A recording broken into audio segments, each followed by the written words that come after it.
Hello and welcome to the Advanced Projections Monthly Economic Report for April of 2022. This report will cover what went on in March and what we expect to have happen in the coming days in April. First, for the review of March, residual pandemic effects were far less related to illness than to ongoing supply chain and labor shortages, which we feel will still continue to affect the economy for many more months. Employment figures for March came in with a still solid new jobs figure, up 431,000, which pushed unemployment further downward from the previous 3.8% down to 3.6% now. These levels have the Fed fully focusing on inflation, as was confirmed by Chairman Powell back on March 2nd. Annual inflation through March will be announced on April 12th, with consensus expectations for it to be about 8.2%, possibly higher. The FOMC March 15th, 16th meeting confirmed our expectations of a solid Fed plan of action to address high inflation as unemployment continues to stay below 4%, substantially below 4%. At this time, the FOMC announced an increase in the target Fed funds rate from near zero by adding 0.25% to that rate, with accompanying plans for 6 additional increases in the near term. Minutes of the FOMC meeting revealed that the Fed will also be contracting the money supply by unwinding its balance sheet, moving up to about $100 billion per month in that contraction. This equates to unprinting money. For our indicator status at the end of March, 3 of our indicators have now moved from their prior statuses to further indicate the increasing probability of a recession. Our indicator system has moved up from the last month's 40% to this month's 50% probability estimate. On April 5th, Deutsche Bank announced that they also expect a U.S. recession to begin soon, probably within the next year. There are not too many other calls for this yet, but AP is here to keep you updated with the most recent significant indications. At the end of this report, we repeat and emphasize our historic warning based upon our expectations for an increase in the vigor of Fed upward interest rate moves and the international political and oil price shocks. There are also indications of other offshore central banks being concerned about inflation and working on addressing that in their own territories. All these events are precisely the something else that we said was required to kick the markets solidly into their long overdue corrections. With the beginning concerns about a recession entering public discussion, markets will likely keep pointing downwards for several months.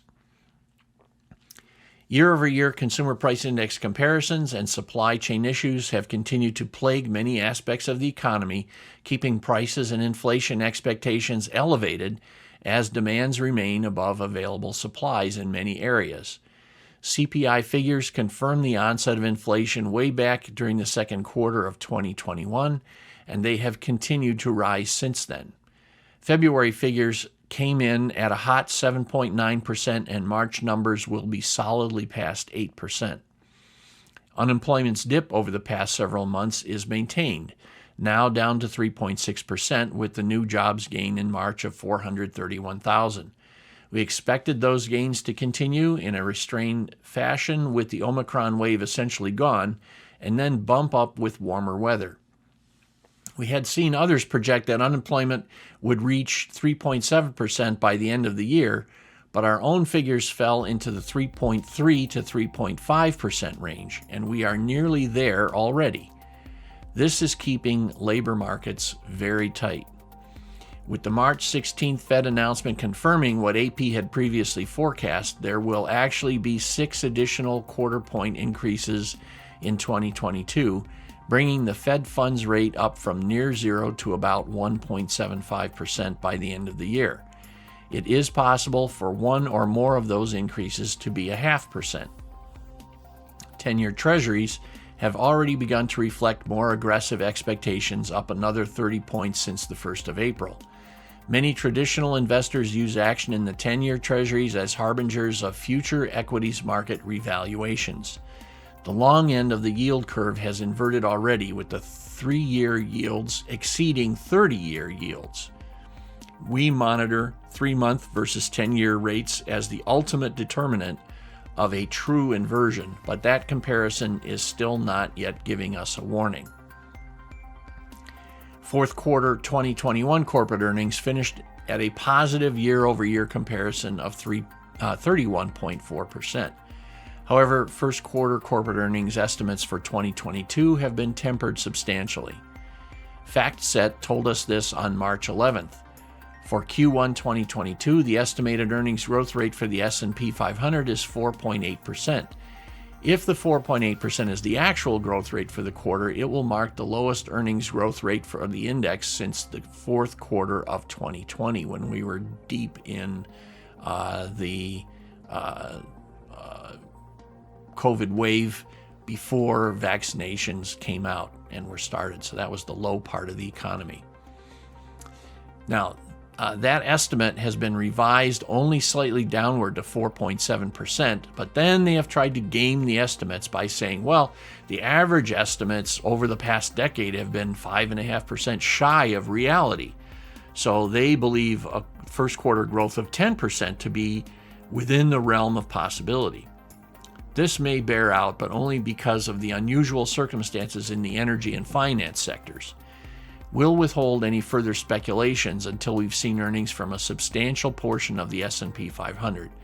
With any significant surprises to the downside, it is likely to throw a damper on their optimistic 10% projection.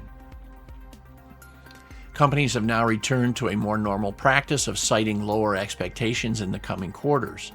In recent earnings calls, over 80% of the S&P 500 companies cited inflation as a high concern, certainly with regards to material costs as well as labor costs, and anticipated continuing upward pressure on them. COVID-related hospitalizations, ICU occupations, and fatalities of victims are overwhelmingly still from the unvaccinated.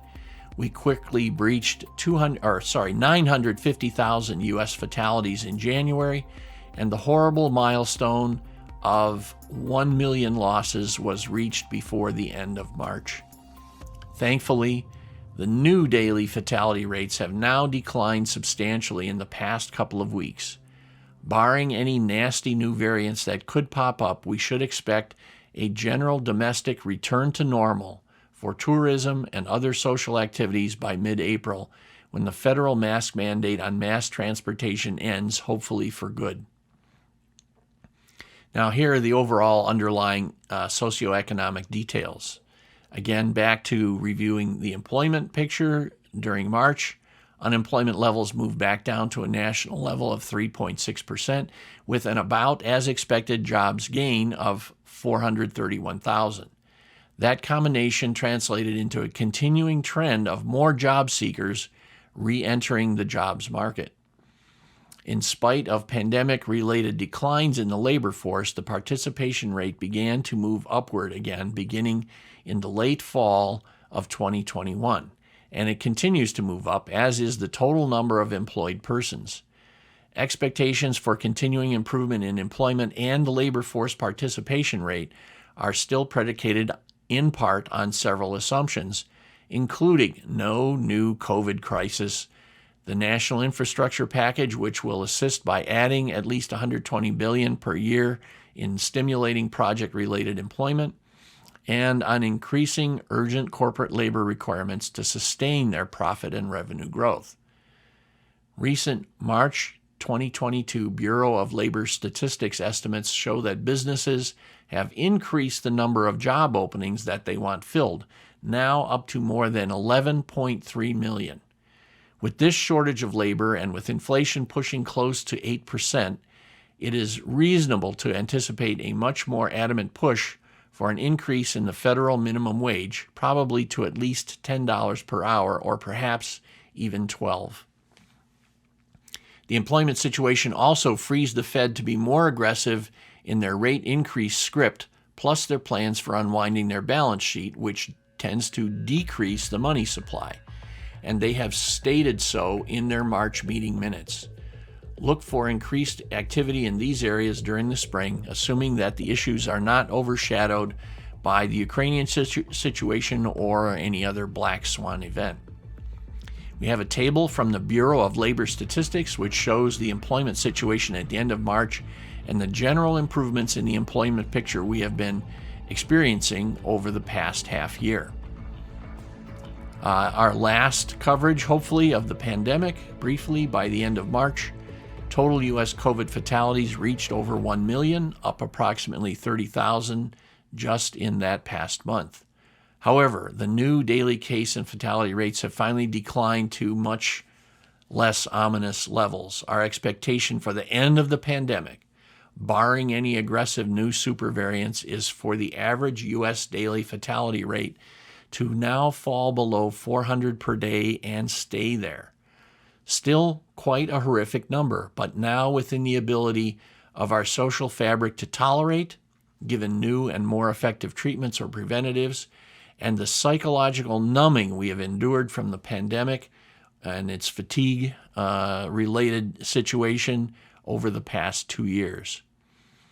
If the current Omicron variant of concern remains as a manageable and minimally fatal infection, we will keep watch over it, but no longer report on details of the pandemic and its evolution. However, should that not be the case and something nasty pops up again, we will, of course, include its progress and effects in our reports. In the equities markets, in February and through the early part of March, the equities markets continued on a volatile downward path, setting new 2022 lows in the last week of February, then testing them and breaching them in the first half of March. By March 8th, the Dow Industrials were down 11.3%, the S&P 500 was down 13%, and the NASDAQ was down 19.2%. All three indices solidly into correction territory. Those were about the low points, though, for all the major indices, and the balance of March was spent in upward retracement. S&P 500 earnings for the fourth quarter of 21 have come in showing 31.4% growth from the fourth quarter of 2020. Now, with increased energy prices and higher interest rates on the horizon, energy companies and banks should continue strong in the quarters ahead. However, the broader equities markets should be looking 6 to 12 months ahead, where the estimates for S&P 500 earnings and revenue growth are far less aggressive, now in the vicinity of below 10% revenue growth with only 5% earnings growth. There has been a bit more optimistic of a picture put out by analysts within the past week for a 10th or 2% better results in later quarters this year, but we're going to withhold any judgment on that until solid first quarter results and estimates by companies themselves are in hand. We show again a still valid chart courtesy of FactSet, which puts the 2020 through 2022 earnings growth picture in perspective. These estimates may yet be revised in a more visible manner as the Fed continues to apply the brakes to the economy in the coming months. We, of course, are still due for a deeper correction in equities, but as we had cited earlier, a trigger would be required to really push it along. At first, the Fed's December accelerating rescript of their program seemed to only make the markets more confident, and it was very apparent that something else would have to come along to rattle the broader confidence of market speculators. That something else was the January-February Russian military buildup and the incursion over the borders of Ukraine, an accompanying oil price shock, and the increasing nearness of the impending FOMC interest rate hikes. Now we expect further significant declines. A return from the current still in the bubble territory to just warm market levels would take the S&P 500 down to about 3,500, and a correction to the mean would be near 2,800. The typical bear market negative emotion moves carry enough downward momentum to drive indices below the mean, toward the inevitable emotion of capitulation when finally the selling ends. We won't speculate yet where the bottom might be, but this is our first shot at qualitatively describing where this big correction might go. Markets move down in waves with significant upward retracements along the way. If the S&P 500 drops below the lows of early March, about 4170, we would expect further erosion for this index. We monitor margin borrowing as one of our tools for indicating speculative excesses in the equities markets. Margin borrowing is just off of its historic highs and increased back up 0.7% in February. So nothing is yet seriously discouraging the risk takers from borrowing to finance equity speculation. For our complete monthly macroeconomic report, including current recession indicators and recession probabilities, you can get free member access via the link in the description below. Be sure to like this video and subscribe to our channel for pertinent economic updates. Thank you. Feel free to leave any questions you may have in the comments below.